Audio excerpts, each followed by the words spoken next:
This is Bruce Himmelblau with Blue Sky Video Productions, YouTube strategist, and a live stream producer. And today we have a great guest who not only has his own live stream show, but is in the heart of marketing and advertising. And so beyond the know, like, and trust is building relationships. Let's get into the show.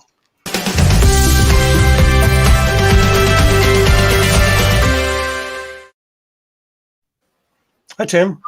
Hey, Bruce. How are you? Good. So we've been talking for about almost a year now, but you've never been on my episodes, my show. I have felt left out. I don't know, what I did wrong. I think it was because we have such a unique, we're almost similar because we're kind of a branding brand, Yep. Advertising, marketing, and live streaming. Yeah, we do cross over on a number of different things, but I love your work, and I watch how you make a lot of people that you work with that do lives look really good. So thanks. And I know you would look better if you're on a different camera, but we had some issues with your other camera. Yeah, I mean, I tried to resurrect the Canon SLR this morning, and it worked fine on the Zoom call I had with my team. But for some reason, StreamYard doesn't like it. Well, the video came out great. It was just the audio that didn't had an issue. Yeah. So I guess what we could have done was bring you in twice. Once with the audio feed and once with a video feed, and then kind of mix those two together. Yeah, that's a little too much work for me. Yeah, I think it's too much work for anyone because the key, I guess, with going live is keeping it simple. Right. And also that's the key to any message too. Absolutely. I apologize. I got to turn off Slack because I'm getting slacked to death here. All right, cool. That's because I'm running 4 different monitors and 1, 2, 3, 4. Yeah, I'm running 4 monitors in front of me right now, and I'm only on one. But that way I can bring up additional content. And because let's talk about your business. You're called Boston Impressions. Mm-hmm. You're located in New Hampshire. Yep. Which is a bit confusing, although I think you do have a bit of a Boston accent. Oh, I do? I guess because I'm from the Midwest, so anything in that area sounds similar. Absolutely. No, yeah, we're about 40 miles north of Boston. The company originally started in Boston. I had some partners, and we kind of went different directions, and I held on to the name. And I'm from New Hampshire, so it just made sense to be here in Nashua, which is the second largest city in the state, right on the border of Massachusetts. Okay, so in New Hampshire, what is the biggest city then? Manchester. We have for New England, it's a world-class city. It has a major airport. It has a professional baseball team. The Toronto Blue Jays AA team is here. And for about a decade, the Los Angeles Kings had their AHL team here. So, it's quite a city. I don't know, a couple 100,000 people, but there's only 1 million people in the entire state anyway. So what can you do? I think that's the population of Chicago. One of the boroughs of New York City, that's for sure. Yeah. So when we first met, you had a great story about how building your brand and building your business. Sure. And it was on really you met and signed one company. And then from there, it kind of grew into a referral business. Yep. But they wouldn't refer you without that relationship. So how did you kind of build that relationship? Well, Bruce and I, for the audience, have met through an online course that we took, or online community that we joined with the sales guru Jeffrey Gitomer. Then we kind of spun off, and a group of us started another group called Megamind, and it's been almost a year. It's been incredible to keep us all motivated and going forward, and it's meant some business to a bunch of us. But we've all read the books. We've all taken the classes. And, there's a theme that goes through a lot of these books that I think is missing. and all these sales books, and that is relationship building. We've celebrated our 30th year in business in January, and we still have clients from the first year in business. But one of the clients that Bruce was alluding to was a minor league baseball team. And the director of marketing, which was on our live show, the Penalty Box Live, a couple of weeks ago, the director of marketing, or an intern to the director of marketing, I treated him just like I would treat anyone else. And here we are 30 years later, and I can track, I don't know, 20 or something clients and millions of dollars worth of sales from that small relationship, treating someone that is an intern the same way that you would treat someone in power, because eventually those people will be decision makers. And if you've done a good enough job building those relationships, it just blooms into other things. So yeah, we have built a reputation with our business as a can-do vendor. We say yes, and then we get out in the car and we figure it out. But it's all about relationships. And I think that a lot of these sales gurus are missing that.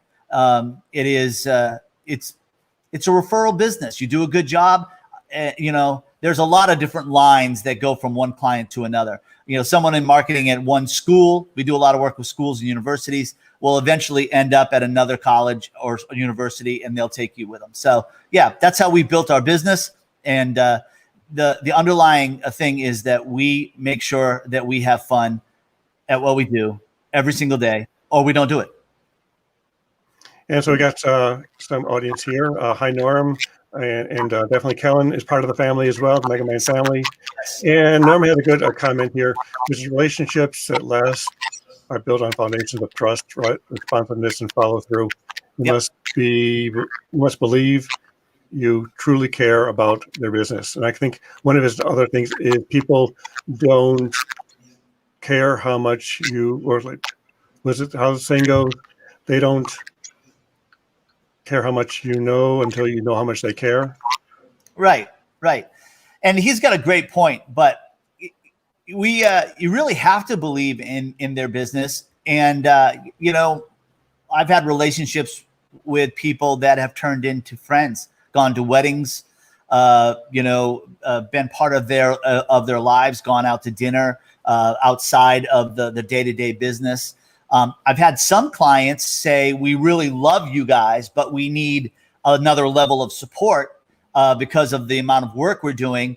We have someone that we would like you to hire.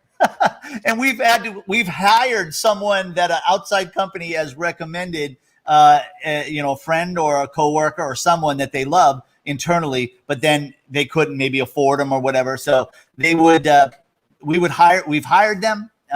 They've paid for that extra level of support. So yeah, in a nutshell, it's all about relationships. And if you take care of those kind of things, the finances just follow. It doesn't, don't worry about money. It is a numbers game for all these sales junkies out there. But if you build relationships, here's the secret sauce. If you build relationships and build a referral business, you don't have to make as many sales calls. Yep. And it looks like you got another invite to a wedding when that happens. Good, Kellen. Do you have anyone? Does Kellen have anyone in mind? Not yet, but she's got the invitation. So how do you convey that relationship through your marketing materials? Because you're not actually in front of them personally. You're just, because you've got clients who you're creating content for. How do you convey that relationship for them? Well, it's funny. We're working, and I'm sure there's absolutely no way that they're going to see it. We're working with a franchise in New York City who has a CMO that wants us to go with their marketing. Wants us to go more cheeky, more slapstick humor, more cartoonish, if you will. And it's just, and we know, and sometimes you get a gut feeling of what's going to work for a client and what their core audience is or who they are. But sometimes you just have to smile and give the customer what they want. So yeah, get embedded.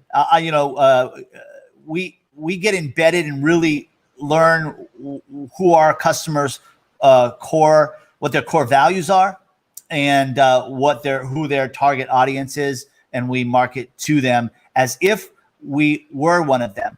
And that is one of our taglines. We are the employees that you don't pay benefits to. Because I think that's another big important and with taking on clients is you become a strategic partner where you understand who they are, what they do, because we have clients who are like that as well, where it's like, okay, here's the message that we want to convey. We're trusting you to create that message for us. Right. And we've been under retainer to some of the larger colleges in the area just to do one thing, and that's to brainstorm. So if they come across something that they think they want to do, or that they need for marketing, whether it be even as small as a print project, we've got to the point where we're like, just call Tim, he'll get it done. And that's basically what you want. You want the customer, you want to take some of those pain points that they are experiencing and not add to their pain points, but take some of their pain points and take them off their plate so they can go do the job that they want. You want to be that person that is on speed dial, the bat phone, if you will, So that's what we pride ourselves in. And again, that's why they're hiring an agency like yours, is because they don't have the skills themselves, right, or they don't have the resources themselves. Because if they did have the resources, why not do it in-house? Right. Well, if 2020 wasn't anything, it was a proof of concept that subbing out your marketing function is a viable option for people. Think about it. You have to hire internally. You hire a VP of marketing. They hire a support person. So if the VP of marketing is going to make $150 and the support person is going to make $40,000 to $50,000, then they're going to go out and have to find a guy like me anyway. So the days of sitting around a conference table is being a must because we have to brainstorm. COVID kind of changed everyone's thoughts on that. And I wish I had $100 for every Zoom that I have to be on today. Well, this isn't a Zoom, so this doesn't count. Right. This doesn't count. And I'm not being paid, just for the record. And I'm surprised that Eric Bam hasn't mentioned Bedazzled Pants yet. I know he knows that I'm on. He told me this morning that sarcasm mode will be engaged. Okay, so I'll address that as soon as I talk with Norma's. Content is king, and videos are a great way to get in front of your people. Great testimonials and videos generate referrals, and that's kind of a plug for myself. And actually, Norm is one of our clients, and I've actually worked with him as well because he is a great sales coach. Yep. But as far as talking about Eric Bam is your cohort, person, sidekick, I would say, for your show. Sure. Eric was the guy who kind of pulled us all out of the Gittimer Facebook group and started Megaminds. He is a VP of sales and marketing in the pizza industry, and he and I have a live sports, entertainment, sales show on Facebook every Wednesday called the Penalty Box Live. And it's not we're not going to get rich. It's all about having fun. But we've had some great guests, and I got to plug one that's coming up in a couple of weeks. We are going to have Lynn St. James on in a couple of weeks. We haven't nailed down the date yet, but Lynn was one of the first women to run the Indianapolis 500. So we're really looking forward to talking to her about that. And so, and also, it is the Penalty Box Live as opposed to just the Penalty Box.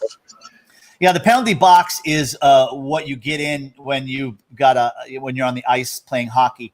The Penalty Box Live is what you get in to talk and laugh. It's different. And then it is more than just sports, right? Yeah, I mean, we've had some marketing people on. We talked some sports, but we've also, we had last week we had the band leader for Michael Bublé, the singer's band. We've had we got merchandise too. So if anyone wants a hat, just let me know, and we can get that for you. I think that's key to monetizing. Is so here is Nick. Yeah, Nick. Yeah. So yeah, we've had some great guests. Again, I'm not quitting my day job. So if any of my clients are listening, this is a hobby that we're doing halfway through the week to kind of break it up and to have a little bit of fun. Just, Bruce, you have fun at what you do as well, Yep. Well, again, I think the reason I do this is proof of concept, because a lot of times you'll hire an ad agency and they'll say, "Yeah, we're going to grow your social media platform," and they're not even on Facebook. Right. Yeah, and something. One of the keys to I'll just say my success is hiring smarter people than myself. All of my employees are great designers. I can't draw a stick figure. I have social media partners that know more about the back end of social media, business manager than I will ever care to know. And it just works so seamlessly. If you think about my company, I'm more like the orchestrator, the conductor of an orchestra, because everyone else is doing their job and I'm on the hook to make sure that it's delivered. So another comment is we need to go deep and wide into a company, understanding its structure, its culture, and what it does, and who they do it for, and find current and future needs, sit down with them and quarterly and discuss how we can save them money and make them more money. So Norm must have his own show, right? Norm, he used to do this in person. He used to travel the country, and I think even parts of Europe, giving presentations on sales. Sure. Then he retired. Since I've known him, he's retired 8 times, and I've known him for about 5-6 years now. And so I think he's currently in the retirement mode, although he is currently active in retirement. Yeah, it doesn't like it from the notes that he's in retirement mode. But good, you can't keep a good knowledge down, that's for sure. Thanks, Norm. And so I think that talking with your clients and growing your relationship, Norm actually has one of these stories where he has one of the salespeople used to schmooze with this client, taking him out to dinner, playing golf with them, but never getting a sale from them. Yep. And the reason why was because he never asked for the sale. So if you're building relationships with some of your friends, do you ask your friends to do business with you? Or is it more of when I need your service, I'll call on you? I never ask my friends for business ever. If one of my friends has a company or wants to get something done, then I will help them.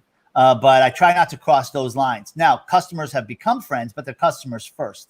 And in my life, it goes customer, employee, then myself in our business. So customer always comes first in absolutely everything. But yeah, no, I don't ever ask friends for business. But I want to tell you one thing that's really been working for me lately. I don't know if you're even interested, is when I've been talking to potential clients, this line came to me that my father used to say, and I've used it in a couple of emails and a couple of situations, and it really has worked. And I'll just put it out there. When I go to close them after several times of, basically asking for the relationship, I've been closing with this line. My father always told me, if you don't ask, you don't get. So that has really been working for me lately. So I just thought I'd throw that out. Sometimes if you don't, to your point, if you do not ask for it, you will never get it. And I will be honest, for the first decade of being in business, I took a lot of clients out to play golf, a lot of potential clients out to play golf that never turned into anything. So you live and learn. And so asking is both asking for the sale, asking for the referral, asking if you know somebody else who might be need your services? Yeah, I don't do a lot of that either. I don't know. Maybe it's just been growth by generic growth, referral as meaning someone that they know. But I've never said, hey, do you know someone who could use my services? That's not my style. But yeah, I guess it works for some people. But I think that our reputation kind of precedes us in a lot of ways. So yeah, that seems to work for us. So when you say if you don't ask, you don't get, what are you talking about? I'm talking about, like, I'll give you an example. We have a client, we had a client about 5 or 6 years ago, and they were a small to mid-sized IT company. And that's one of the verticals that we service. And they were given our name from another company that's even a competitor, believe it or not. And but they were in the same geographic area. And so we started to do some work for them, and a couple big sales fell through, and they did not renew with us. And we did a great job for them, and then we moved on. And then they decided that they would do some work with another agency, but in trade. So they would do some IT for these people in trade for marketing. And that was 5 years ago.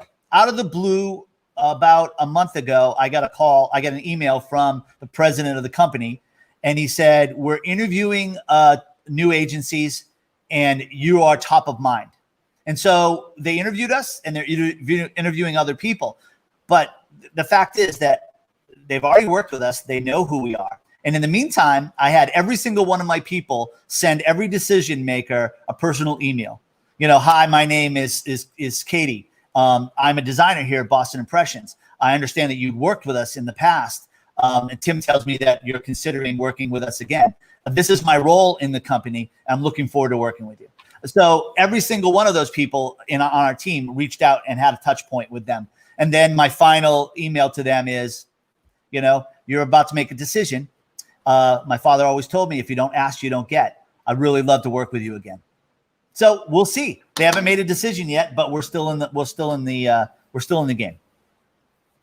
And so how long does it usually take to close a general sales? Because we've got sometimes people call us up and say, hi, we need a video. Are you available Friday? Right. And then we've got other clients who say, we're looking at this project and it's a multi-$10,000 job. We're taking bids and it closes in 6 months. Right. Do you run the same sales cycle? What does your sales cycle look like? Yeah, my sales cycle is a lot like yours, and then a lot anywhere from I need it now to we're interviewing agencies and within a couple of months. So I'd say on average 60 1 week to 60 days is our sales cycle when we already have an engagement, a closing cycle. But the sales cycle, trying to break into a university's to be a vendor for them could take years. We sell a service where a lot of products are attached to it. Printing, signage, design, those kind of things. And then, the video, the final video production or whatever it may be. Unlike a lot of our cohorts like Eric Bam, who sells a physical product. But then we have another cohort, Sean Litvak, who sells a service. And it seems like his sales cycle is years. So. Yeah, talking about videos, came across these. Yep. Looks like you do a lot of drone footage, but they also do some on location, face-to-face type footage. But this looks. Yeah, go ahead. I'm sorry. This looks nice. I mean, to kind of give an overview of who you are, what you do. Right. So we do drone footage. We have a drone pilot that is one of our partners. And then, we also have a couple of videographers that work as freelancers, but they also work for ESPN and the Golf Channel and a couple of other, what their real full-time jobs are. They're very, very good when it comes to what I call talking head video, interview video style. So we do that as well. But one of the things that's really been growing for us is animated video, explainer animated video. And we're not talking like the kind that the hand comes on and draws something for you. It is really, a storytelling with voiceover and, graphic elements that come in and out. So we do that all in house. So that's a lot of fun to do. And that's been part of our business. But, to be honest with you, Bruce, we built a reputation of saying yes. So, 30 years ago, we were a print broker walking down the street, with my business card saying, please trust me with your print work. And then I would sub it out to a network of printing places that I had worked with. And then over the years, a client would ask us for this. We'd say yes. And next thing you know, we're HubSpot certified, so it doesn't really matter as long as basically we want to be the external marketing department for your business, whatever that means.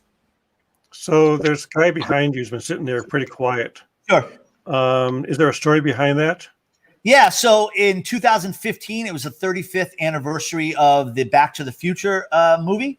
And we had a client that's an IT company that we threw an event for, 200 people for dinner. And there was a 90-foot by 90-foot a facility that we were doing it in. We went in and we wrapped the entire room in graphics to make it look like you're in the movie. And this is the scene from the diner where he goes in and he sits at the diner and someone puts, kick me on the back. I just, so underneath my logo is the words kick me.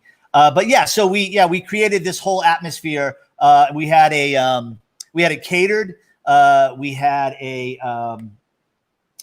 Frank Sinatra impersonator walking around, and we had we made it into a game night too. So yeah, that's the story behind that graphic. And we illustrated that too. So we have illustrators on our team, and then we blew it up to 90 feet to make it look like you're in the what was the dance, under the sea dance or under the. Yeah, I think so. Yeah. So yeah, that's the story. I think it was Enchantment Under the Sea. That's it. Yeah. So and we had a DeLorean from the movie, and we also had the microbus that the Libyans were in. So yeah, it was a lot of fun. So, are you more than just a print and advertising company? Are you also an event? Yep. Because I know you had some project that it was a learning curve, which also helped you for future reference, where the client comes to you and says, I need this, this, and this, and you deliver exactly what they tell you you deliver, only to find out that it wasn't up to code for the facility. Can you take that forward to the next project? The next time a client comes to you and says, I need this, this, and this, and you say, well, last time we did this, it didn't work out because of this. I don't recall exactly the story, but if you had told 20-something-year-old Tim in 1991 that he would be running events for Fortune 500 companies, from the email engagement to the registration to the catering to the layout and the design of the event, I would have thought you were nuts. But yeah, we learned more. We learned something from every single project that we work on.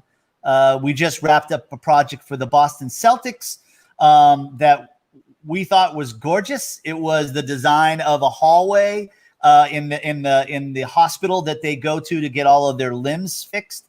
The busiest hallway in the hospital is about 70 feet long, and we wrapped it up.